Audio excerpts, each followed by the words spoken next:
دوسرے مصاحب عبید الحادی رضی اللہ کو دعوت دیتا ہوں کہ وہ تشریف لائیں اور اپنی تقریر پیش کریں.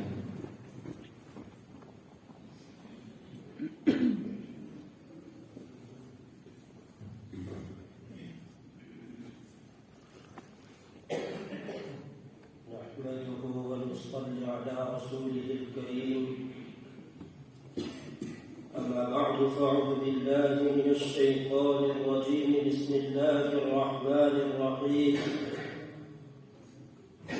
فاصبر صبرا جميلا. صدق الله العظيم.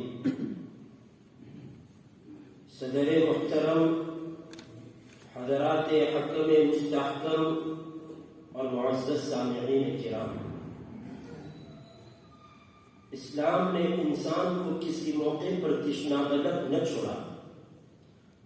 آپ صلی اللہ علیہ وسلم کی شخصیت اور تعلیمات ایسی ہماجہت اور ہماگیر ہے کہ اس میں اس حیات مستعار کے جملہ نازک ترین مراحل کی تعلیمات اور ہدایات موجود ہے.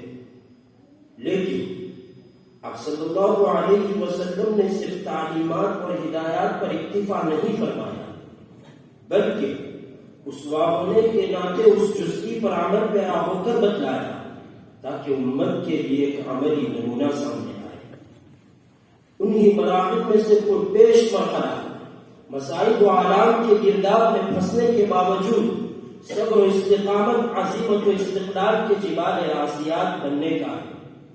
چنانچہ جتنے مصلحین دین کی فلاح و بہبود کا نقشہ لے کر اٹھے، کس کی آؤ بھگت گالیوں اور رسوائیوں سے، تکفیر و تفسیق اور ضرب و غل سے نہیں ہوئی. کیا امام ابو حنیفہ قید میں نہیں ڈالے گئے؟ کیا امام احمد بن حنبل کی پیٹھ سے خون کے شرارے خود مسلمانوں کے کوڑوں سے نہیں بہے؟ کیا امام غزالی کی کتاب آگ کے ڈھیر میں خود مسلمانوں کے ہاتھوں نہیں جھونکی گئی؟ کیا اسماعیل شہید پر کفر کا فتویٰ نہیں لگایا گیا؟ کیا ان سب کی مصیبتوں کو الگ الگ نہیں بلکہ ملا کر اور سب کو ایک میں شامل کر کے اس ایک انسان کے مقابلے میں لائی جا سکتی ہے جو مخلوق کے اولین و آخرین میں سب سے بڑا بنا کر بھیجا گیا تھا، لیکن جس کو دن دو دن نہیں، ہفتہ دو ہفتہ نہیں، مہینہ دو مہینہ نہیں، 13 سال تک مسلسل اپنا دنیا کے شریروں اور وزیروں سے، گنڈوں اور کمینوں سے، شرابیوں اور جوانیوں سے، پتھروں کو پوجنے والوں اور درختوں کو سجدہ کرنے والوں سے، انسانی سانپوں اور اژدہوں سے، انسان صورت بھیڑیوں اور درندوں سے دب کر اور چھپ کر رہنا پڑا. آج شہر کے کسی رئیس، کسی حاکم، کسی چودھری کو کوئی چمار گالی دے کر تو دیکھے. یہاں گالیاں کہلوائی گئی اسے جو سارے معززین سے معزز تھا، سارے وجاہت والوں سے بڑھ کر وجیہ، سارے شریفوں میں اشرف تھا. ان کی زبانوں سے جو ذلیلوں سے بڑھ کر ذلیل، گندگی میں اپنے آپ نذیر اور رذیلوں میں بھی افضل تھے. اور جس جسد مبارک کو ادب و احترام سے مس کرنا نور کے بنے فرشتوں کے لیے باعث فخر و شرف تھا، اس کے ساتھ کیسی کیسی گستاخیاں اور دراز دستیاں جسے آسمان والے نے محمد بنا کر بھیجا تھا. گندا دہن زمینی مخلوق اس کے ساتھ کس طرح پیش آئی؟ کیا اسے جی بھر کر چڑھایا نہیں؟ طرح طرح کی آوازیں نہیں کسے، ڈھیلے نہیں برسائے، ہر طرف سے گھیر کر کار میں بن کر کے فاقہ کشی کی نوبت پیدا نہیں کر دی. غرض تکلیف و تعذیب، توہین و تحقیر، آزاد جسمانی و روحانی کا کوئی پہلو اٹھ رہا، تاریخ کے کس واقعے سے انکار ہوگا؟ اور پھر اس ذات پاک کے صبر میں، ہمت میں، استقامت و استقلال میں کسی وقت، کسی لمحہ، کسی عام فرق آنے پایا ہے؟ آپ اپنی تکلیف جھلتے پھرتے ہیں. ہے کوئی جو اس بڑی مثال کے سامنے اپنے آپ کو پیش کر سکے اور اس بے مثال کو سامنے رکھ کر ارشاد ہو کہ کس نے دین کی راہ میں کیا کیا ہے، کیا سہا ہے، کیا کھویا ہے، کیا اٹھایا ہے، کیا لٹایا ہے؟ مظلومیت و غربت، بے کسی اور بے بسی ہم پر اور آپ پر آج کسی درجے میں طاری ہو تو اسوہ محمدی سے بڑھ کر اور کون سا اسوہ ملے گا؟ حضرات، یتیمی کے داغ سے بڑھ کر اور کون سا داغ ہو سکتا ہے؟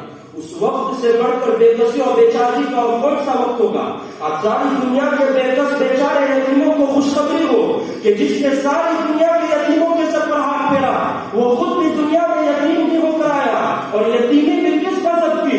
عمر کے 10 سال اور 5 سال پر نہیں، والد کی شکل سیرے سے دیکھی ہی نہیں، باپ کی محبت میں ایک لمحے کے لیے بھی نہیں جانا.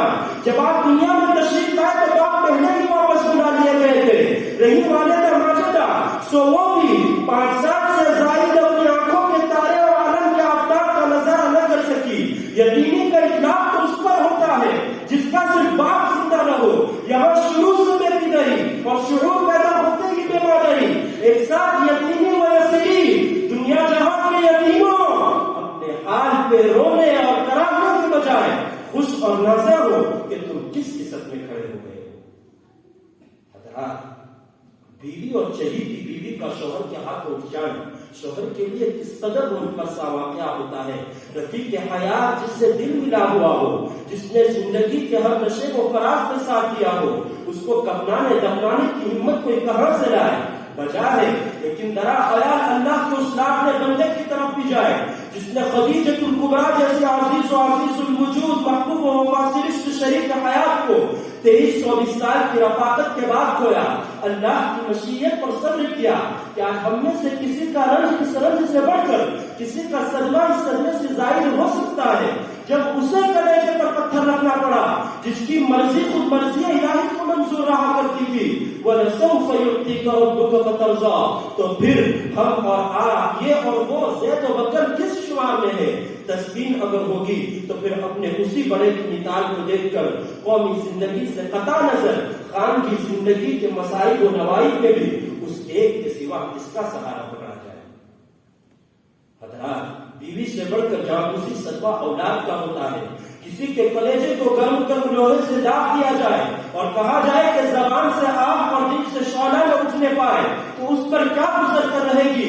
یہاں جس کے سر پر دین اور دنیا کی سرداری کا تاج تھا، اس نے اپنے ہاتھوں سے ننھے اور معصوم ابراہیم کو نہلایا دفنایا، جو ساری دنیا کے مسلمانوں کے لیے رؤوف و رحیم تھا، جو دشمن تن کے لیے رحمت و شفقت تھا. کیا خود اپنی اولاد کے حق میں اس کا دل پتھر کا تھا؟ کیا اس کے دل سے ممتا نکال ڈالی گئی تھی؟ نہیں، دل پر جو گزری دل والا جانے، یا دل کا پیدا کرنے والا. خادموں اور جانکاروں نے یہ دیکھا کہ قبل موت ننھے اور معصوم ابراہیم کے چہرے پر چہرہ رکھ کر شفیق باپ اور ہم سب کا روحانی شفیق باپ بوسے پر بوسے لے رہا تھا، اور بعد موت جب اپنے ہاتھوں سے قبر میں اتارا ہے تو آنکھوں سے آنسو جاری تھے اور زبان پہ یہ فکرہ تھا کہ ابراہیم ہم تیرے غم میں رو رہے ہیں. آج دنیا کا کون باپ اپنی مصیبت کو اس سے بڑی مصیبت بتا سکتا ہے؟ غرض یہ کہ اجتماعی و انفرادی، قومی و معاشری، خاندانی و شخصی، کوئی بھی ممکن پہلو انسان کی زندگی کا لیجیے. غم و عدم کی جتنی صورتیں انسان کو کسی شعبہ حیات میں پیش آ سکتی ہے انہیں فرض کیجیے. ہر درد کا درما، ہر زخم کا مرہم، ہر حادثے کے لیے تعزیت اگر ملے گی تو اسی دارالشفاء محمدی کے اندر کتنا سچ ہے. کہنے والے کا قول جو اس نے اپنے مطابق کہا کہ میں قصر انبیاء کی آخری اینٹ ہوں. عمارت بلا شبہ ہر طرح تعمیر و مکمل آراستہ و پیراستہ پہلے سے تیار تھی، لیکن اس آخری اینٹ کے بغیر یہ جامعیت اور یہ اکملیت کہاں؟